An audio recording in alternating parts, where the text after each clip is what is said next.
నోరు ముయ్యరా నత్తి నా కొడక. నా చేతి దెబ్బ మర్చిపోయావేట్రా? మగతనం ఉంటే హ్యాండ్ టు హ్యాండ్ తేల్చుకోవాలి. మూతి మీద మీస ఉంటే సరిపోదు. ఇంకా నా కొడుకు గుణశేఖర్ని బెండు తీసి గుండు కొట్టించిన చెయ్యిరా ఇది. వీడిని కొట్టినా కుక్కను కొట్టినా ఒకటే. నాకు శాల్తీ లేపడము తెలుసు, సెల్యూట్ కొట్టడము తెలుసు. ఎప్పుడైనా రుద్రమనాయుడు పవర్ ఏంటో తెలిసిందా? ఈడు సామాన్యుడుగా. సెల్యూట్ ఎందుకు రుద్రమనాయుడు? అదే ఈ ఏడెందుకు గానే నువ్వు కూసో ముందు. పర్వాలేదు సార్. ప్రోటోకేలేమే చూడక్కర్లేదురా నువ్వు. ప్రోటోగేల్ కాదు సార్, ప్రోటోకాల్. ఏదోలే మ్యాటర్ అర్థమైంది కదా నీకు. 3వ క్లాస్ తప్పినాను, మంత్రిని అయినాను. అది నా తప్ప నువ్వే చెప్పు. కాదు సార్, ప్రజల తప్పు. అన్నకు భలే కుశాలుగా ఉంది. కుశాలు పడతాండవా? నన్నెందుకు పిలిపించారు? చెబుతాను. ఈయనెవరో తెలుసా? ఇతను మన కల్తీసారా కేసులో పట్టుబడ్డ మూర్తి తమ్ముడు కదా. నాకు తెలుసు సార్.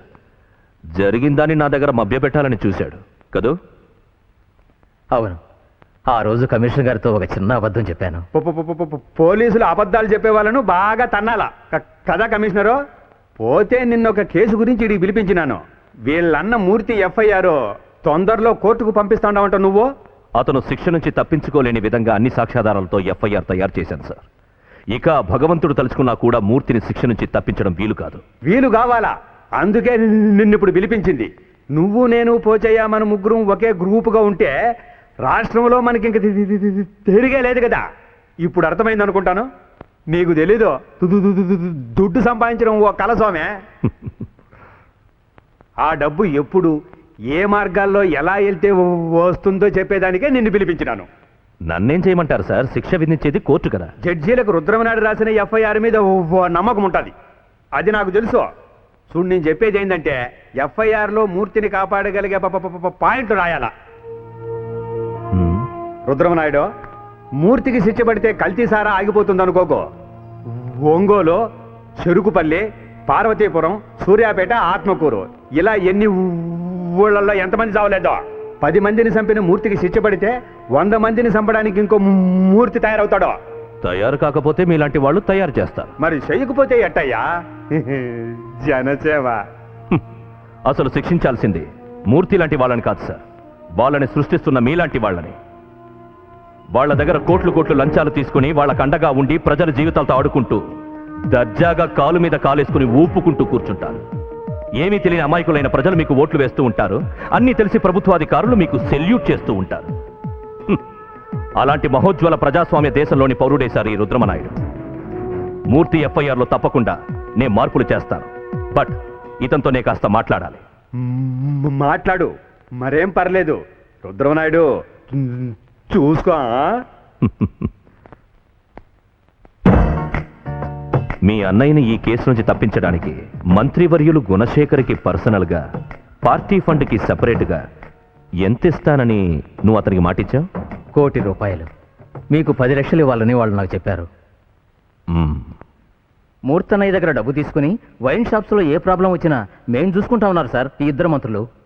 ఇప్పుడు ప్రాబ్లం వచ్చేసరికి తప్పించుకుంటున్నారు. ఈ 5 ఏళ్లలోనూ మేము ఒక 100 కోట్ల వరకు సంపాదించుంటాం సార్. అందులో నీ పర్సంటేజ్ ఎంత? వచ్చిన లాభంలో 10% సార్.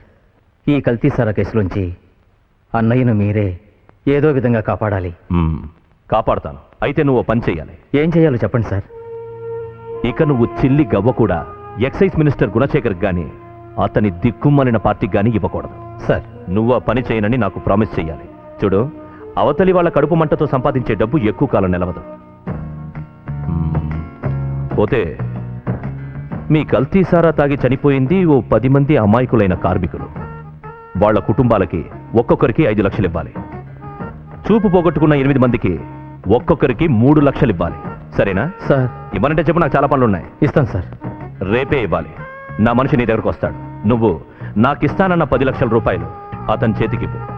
ఇక నువ్వు ధైర్యంగా వెళ్ళు. అన్నీ నేను చూసుకుంటాను. మీ మేలు ఈ జన్మలో మర్చిపోను సార్. మర్చిపోయినా ఇబ్బంది ఏం లేదు. కానీ ఇప్పుడు చెప్పింది మాత్రం మర్చిపోకు. అన్నమాట ప్రకారం డబ్బిచ్చేయాలి. ఎవ్వరికీ ఈ విషయం తెలియకూడదు. మంత్రితోనే ఒప్పుకోలేదని చెప్పిళ్ళు. అలాగే.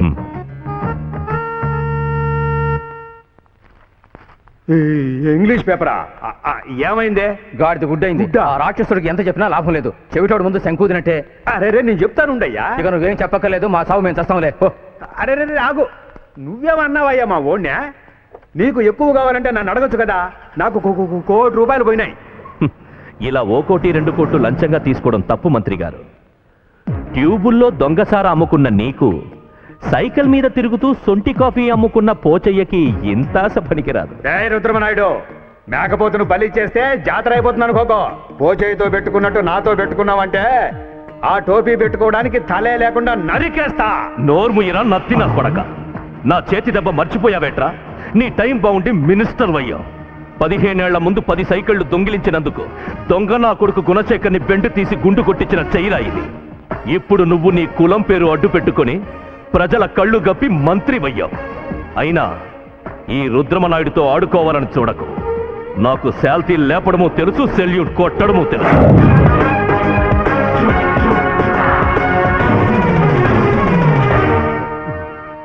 ఈడు సామాన్యుడు గాడు.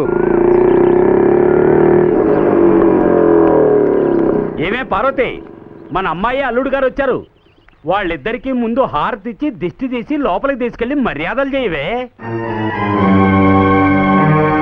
రోజా, ఆగవే. దిక్కు ముక్కు లేని ఆఫ్ట్రాల్ గాడితో సరసాలాడొస్తోంది నీ కూతురు. మన అంతస్తుకు తగిన వాడిని ప్రేమించున్న ఆనందించేవాడిని. కూటికి గతి లేని ఈ నా కొడుకుని ప్రేమించింది. మర్యాదగా మాట్లాడండి. రుద్రమనాయుడు గారు ఇంటి దగ్గర వదిలిపెట్టి రమ్మని చెప్పినందువల్లే రోజాను తీసుకొచ్చాను. మర్యాద గురించి నువ్వు నాతో మాట్లాడతావా? పిల్ల నా రాములే చేయకండి. చాలే, ముందు నువ్వు నోర్మై. రే రాజా, రంగయ్య, నరసయ్య, ఎక్కడ తెచ్చారా అందరూ? రండ్రా. ముందు నా కొడుకుని కుక్కను కొట్టినట్టు కొట్టి మెడబట్టి బయటికి వెళ్తారా. రండి. కొట్టండి రా, కొట్టండి. మర్యాదగా అమ్మాయిని తీసుకొచ్చి అప్పగించినందుకు నన్నే కొట్టడానికి వస్తారా? నేను తలుచుకున్నానంటే మిమ్మల్ని మీ అయ్యగారిని అందరినీ లేపేయగలను. ఏమిరా, ఏమిది? నిన్నీళ్ళు ఏం చేసిండ్రు? మంచితనంతో రోజాను అప్పగిద్దామని వస్తే నన్ను మనుషులు పెట్టి కొట్టించాలని చూస్తున్నాడు. ఈడు గురించి నువ్వు పట్టించుకోకు. జర తప్పుడు చేయకు. ఆడపిల్ల తండ్రి కదా. ఇగో చూడు, మా తాత ముత్తాతల సంది మా ఇండ్లలో పోరీలు ఏ రోజు మీరలేదు మా మాట. గసొంటిది ఇయ్యాల నువ్వు వచ్చి మా పోరిని ప్రేమిస్తున్నానంటే మా అందరికి బాధగుంటది కదా. మా ఇద్దరికి పెళ్లి జరిపిస్తారని రుద్రమనాయుడు గారు చెప్పారు కదా. ఇతనేవిడు ఎదురు తిరుగుతున్నాడు. ఈయన సంగతి వదిలే. నువ్వు రుద్రమనాయుడు మాత్రమే కాదు, మా వంశంలో వాళ్ళు కూడా ఎవ్వరికి మాట ఇచ్చినా తల పోయినా సరే మాట నిలబెట్టుకుంటాం. మేమే అడగొస్తాం. నువ్వు రోజా పెదనానగా నేను మాటిస్తున్నాను.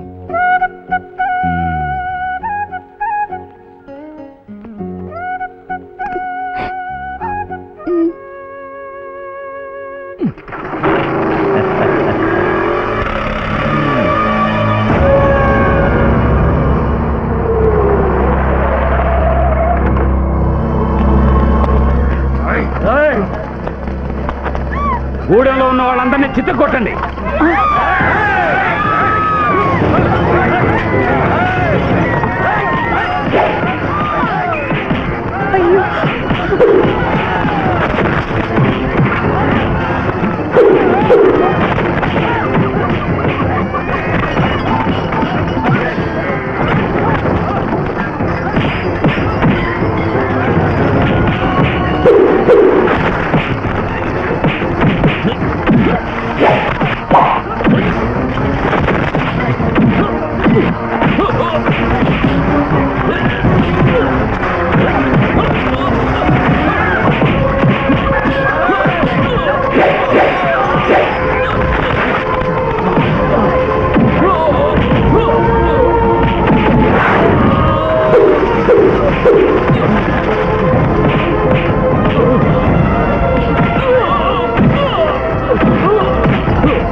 ఆ రుద్రమనాయుడు గారు ఇక్కడికి వచ్చి గూడెం జనాలందరినీ రెచ్చగొడుతున్నాడు. ఛే, ఆ రాక్షసుడికి ఎలాగో తెలిసిపోయింది.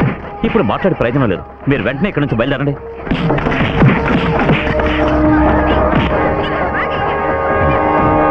ఏం సార్, నన్ను మీరు బంజారా హిల్స్ ఇన్వెస్టిగేషన్కి వెళ్ళమంది ఇక్కడ గొడవలు చేయించడానికేనా? మగతనం ఉంటే హ్యాండ్ టు హ్యాండ్ తేల్చుకోవాలి. హ, మూతి మీద మీసం ఉంటే సరిపోదు. రేయ్, ఆపండ్రా. వీడిని కొట్టినా కుక్కను కొట్టినా ఒక్కటే. రే నానాజీ, ఎప్పుడైనా ఈ రుద్రమనాయుడు పవర్ ఏంటో తెలిసిందా? నేనొక్క మాట చెప్తే నిన్ను వదిలేశారు. నేను కనుక ఊ అనుంటే నిన్ను ముక్కలు ముక్కలుగా నరికి పోగులు పెట్టుండేవారు. వెళ్ళిక్కడి నుంచి.